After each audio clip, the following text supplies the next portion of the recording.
Hello and welcome to History classes. This is class 9th Seba Geography textbook and today we will be starting chapter number 3 Geography of India. आज थोड़ा सा brief introduction करेंगे इस chapter का and it will be very light. So let us begin. Geography of India. So key points क्या क्या learn करेंगे इस chapter में? We will be studying about we will be introduced to India. Then we will know about location and size of India. फिर India के physiography और उसके division जानेंगे, कैसे लैंडफॉर्म्स हैं, इंडिया को फिजिकली कैसे डिवाइड किया गया है। देन इंडिया के क्लाइमेट के बारे में जानेंगे और इंडिया में कौन कौन से पेड़ पौधे उगते हैं, उनके टाइप्स क्या है उसके बारे में। और फिर आपको ये पता होना चाहिए कि ज्योग्राफी किसी भी रीजन की ज्योग्राफी की वजह से उसका पॉपुलेशन और इसकी इकोनॉमी बहुत ही इम्पैक्ट करती है। सो इसलिए हम पढ़ेंगे growth and distribution of population of India, कहाँ पे ज़्यादा पॉपुलेशन है, कहाँ पे कम पॉपुलेशन देखने को मिलता है, माइग्रेशन कहाँ से कहाँ होता है, कौन सी रीजन के बीच में माइग्रेशन ज़्यादा होता है। देन इंडियन इकोनॉमी के बारे में देखेंगे, कौन से रीजन में क्या इकोनॉमी प्रचलित है। और फिर पॉलिटिकल डिविजन्स ऑफ इंडिया के बारे में देखेंगे जो कि प्रभावित है ज्योग्राफी ऑफ इंडिया से। सो इसीलिए हमें ज्योग्राफी पढ़ना बहुत ही ज़रूरी होता है बिकॉज एक ज्योग्राफी के फैक्टर के ऊपर बहुत सारा चीजें बिल्ड होती है। Okay, so introduction of India. India is an important country situated in the northern hemisphere of the earth. So by this time now you must know that earth is divided into two hemisphere, northern hemisphere and southern hemisphere. India situated in northern hemisphere में.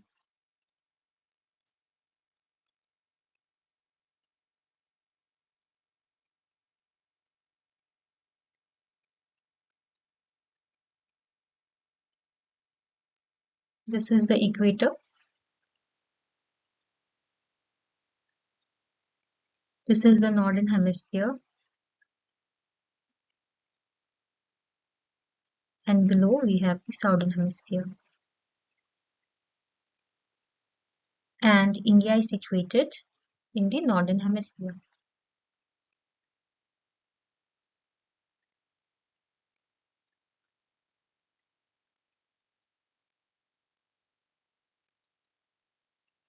Okay.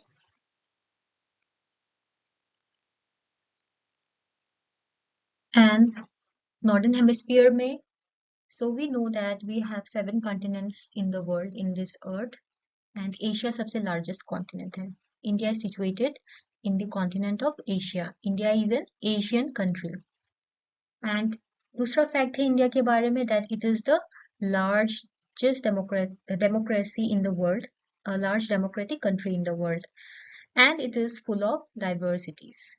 Diversities का मतलब it is not uniform unlike Japan.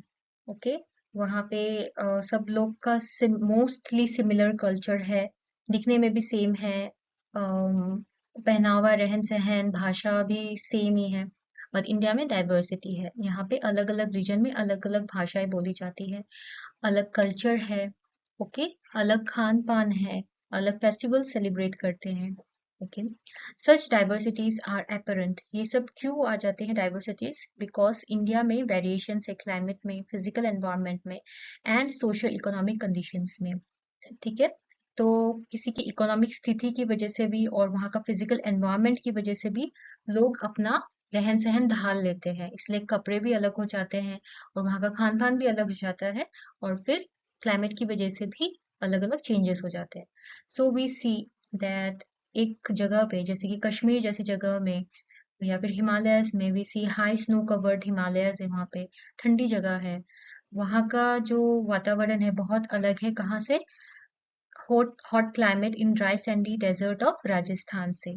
एक ही India की जगह है but still इतना variation है. So obviously people में भी वेरिएशन या फिर डाइवर्सिटी तो आएगा ही. Floods are caused due to heavy rainfall in some places. कुछ जगहों में जैसे कि हमारे असम में हैवी रेनफॉल की वजह से फ्लड होता है एनुअली. एंड येट इंडिया में ही कुछ ऐसी जगह है जैसे कि गुजरात हो गया, राजस्थान हो गया, कभी कभी मध्य प्रदेश का इलाका या फिर महाराष्ट्र में कभी कभी शॉर्टेज ऑफ वाटर की वजह से ड्राउट हो जाता है. ओके। फिर कहीं कहीं तो बहुत घने जंगल है, जैसे कि केरला में हो गया। ओके। इवन अरुणाचल में, तो वहाँ पे ब्रॉड लीफ ट्रीज मिलते हैं, बड़े बड़े लंबे लंबे पेड़ मिलते हैं जिसकी लीव्स जो है बहुत साइज में बहुत बड़ी है। On the other hand there are some region जहाँ पे थॉर्नी बुशेस मिलते हैं विदाउट लीफ। वो कहाँ पे? ज्यादातर हरियाणा के क्षेत्र में या फिर राजस्थान के क्षेत्र में, गुजरात में थॉर्नी बुशेस मिलते हैं। So the variations in climates, soils and vegetations are distinctly noticeable in the high mountains up to the low-lying regions. तो हम जैसे जैसे अगर हिमालय में हैं, हिमालय से जैसे जैसे नीचे उतरते जाएंगे, हमें वेरिएशंस दिखता रहेगा हर चीजों में। इवन द फिजियोग्राफी में, क्लाइमेट में दिखेगा, वेजिटेशन में दिखेगा, वहाँ के पेड़ पौधों में दिखेगा। वेजिटेशन यानी कि पेड़ पौधे। ओके। और अगर आप असम से, if you suppose you start a journey from Assam, ठीक है, आप असम से ट्रेन जर्नी कर रहे हो, तो आप ट्रेन की विंडो से देखते जाना। यहाँ पे जैसा आप जैसे ही बंगाल एंटर करोगे उतना फर्क नहीं लगेगा, थोड़ा सा फर्क आएगा। फिर आप एंटर करोगे बिहार के इलाके में, वहां पे थोड़ा सा चेंजेस मिलेगा। फिर जैसे ही आप उत्तर प्रदेश, दिल्ली वगैरह पास करोगे, then you will see a very different animals there, very different kind of vegetation there. Okay. आपको suddenly you will see there are no hills visible, और थोड़ी सी गर्मी लगने लग जाएगी आपको। So this is the thing. This is what this line is talking about. Such physical diversities have also brought about social and economic variations in the country. Obviously, तो society में people लोगों के culture में भी variation आया है, और वहाँ कौन सा occupation होता है अलग अलग region में, उसमें भी variation है इंडिया जैसी country में। There are some socially and economically backward societies in some places, and against this some modern urban societies in other places of the country. So India एक बहुत बड़ा country है, अलग अलग region है, अलग अलग features है उस region के, और कुछ region जो है इंडिया के वो poor है। ओके। एंड कुछ रीजन है वो बहुत ही अर्बन या फिर मॉडर्न सोसाइटीज है। सपोज मुंबई एक रीजन है। ओके। वो कितना वेल डेवलप्ड सिटी है, इन द सेंस कि बहुत ही रिच मॉडर्न अर्बन सोसाइटी माना जाता है। बैंगलोर। वहीं अगर इकोनॉमिकली सोशली बैकवर्ड सोसाइटी को बोले तो असम के कुछ हिस्से, है ना, कुछ टाउन्स वैसे असम बहुत ही अंडर डेवलप्ड है, बैकवर्ड है थोड़ा सा कंपेयर टू दो सोसाइटीज। तो ये सब वेरिएशंस आता है, ये सब फिजिकल डाइवर्सिटीज की वजह से ही mostly. In India, there are different societies of various human groups with varying language, dresses, food habits, and social customs. Such diversities are the main characteristics of Indian society and culture. Indian society and culture जाना ही जाता है अपनी diversity के लिए। यहाँ पे कश्मीर से कन्याकुमारी से लेकर अरुणाचल से गुजरात तक food habits, dresses, language, social customs में इतना वेरिएशन है that it is just amazing. But it is important to note that although our country has so much diversities, it is a united sovereign country. And amazing सबसे सबसे amazing बात है कि India एक United sovereign country है, वो एक बहुत ही मजबूत कंट्री है। Unity and integrity is the tradition of this country. Unity और इंटीग्रिटी, एकजुटता। ओके। इवन दो डाइवर्सिटी है, एकजुटता जो है वो इस कंट्री की एक परंपरा है। ओके।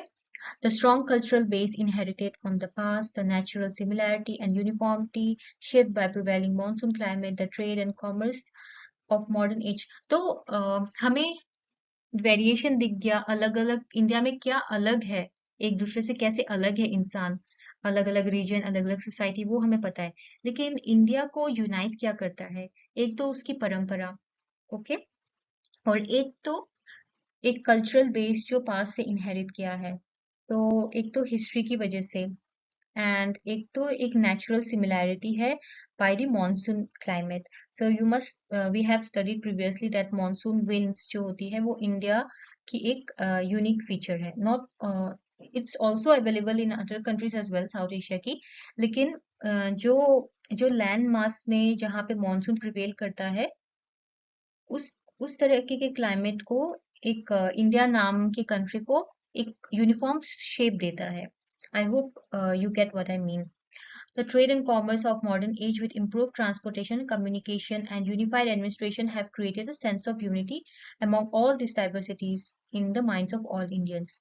So जब हमें इंडिपेंडेंस मिला और फिर कॉन्स्टिट्यूशन डेवलप किया गया और फिर ऑल इंडिया सर्विसेज डेवलप किए गए जैसे कि आईएएस आईपीएस ऑफिसर्स, इसको यूनिफाइड एडमिनिस्ट्रेशन सिस्टम किया गया एंड फिर ट्रांसपोर्टेशन एंड कम्युनिकेशन सिस्टम को बहुत ज़्यादा इम्प्रूव कर दिया गया ताकि एक कंट्री के एक रीजन से दूसरे रीजन तक आसानी से पहुंचा जा सके। ओके, और फिर आईएएस ऑफिसर सपोज एक जगह के हैं उनको दूसरी जगह भेजा जाता है।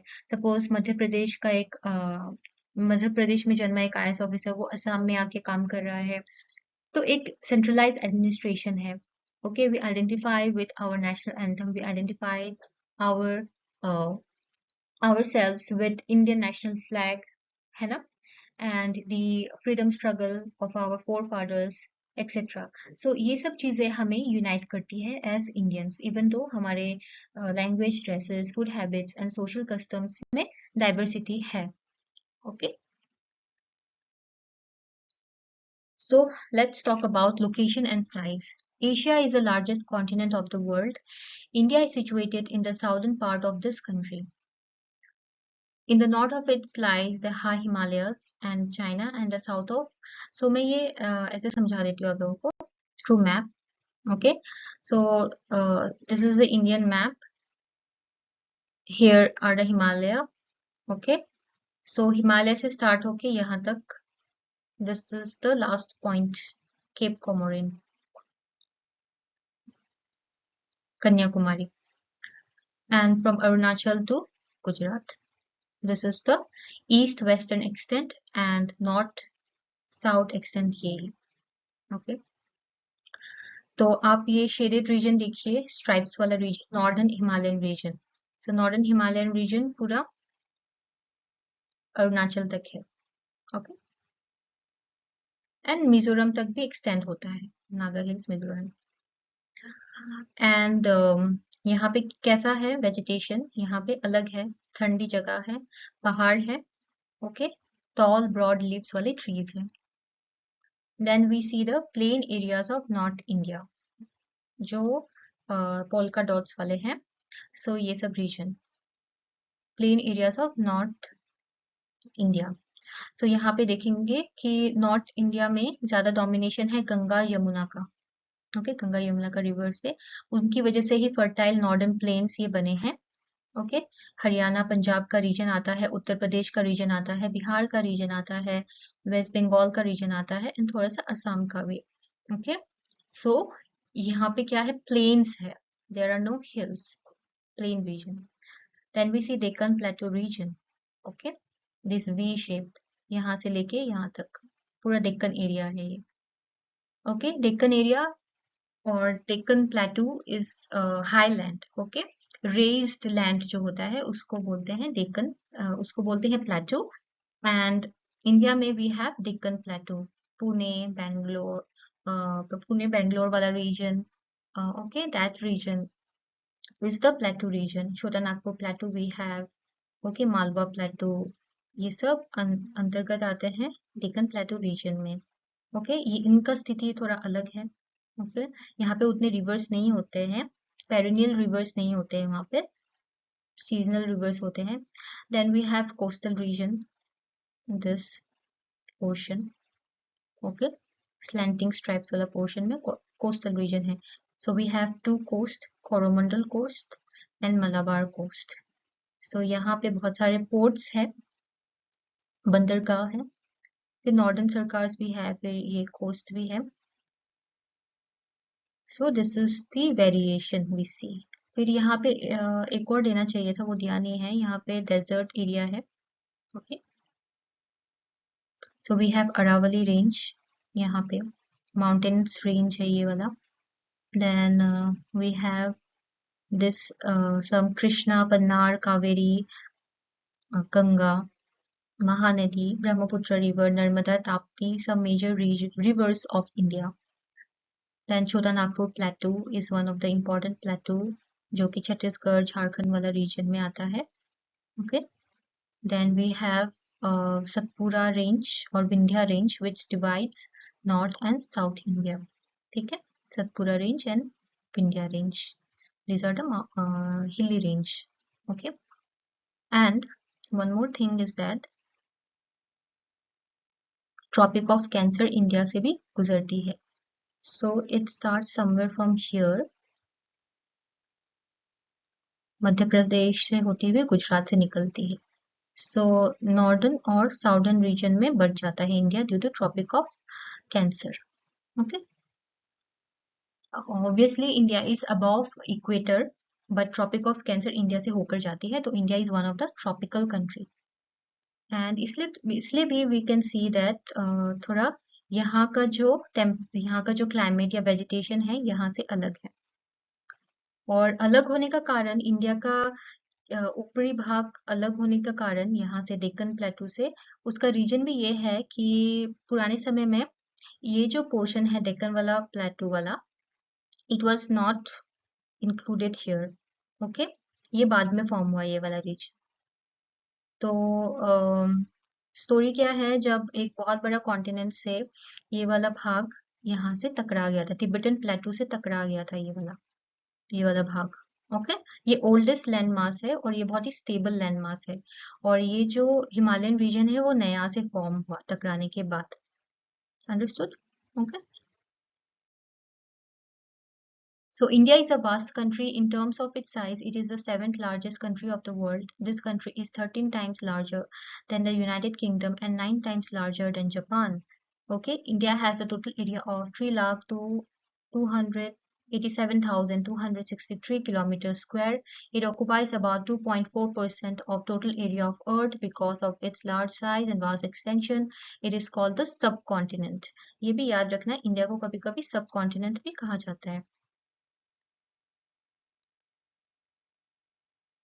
उपमहाद्वीप, बिकॉज इंडिया का जो साइज है वो बहुत ज्यादा ही विजुअली लार्ज है और वास्ट एक्सटेंशन है, तो अपने आप में एक कॉन्टिनेंट की तरह बिहेव करता है वो, तो उसको सब कॉन्टिनेंट भी बोलते हैं।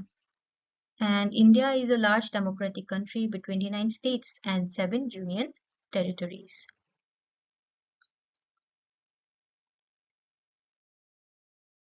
So thank you and see you in the next class.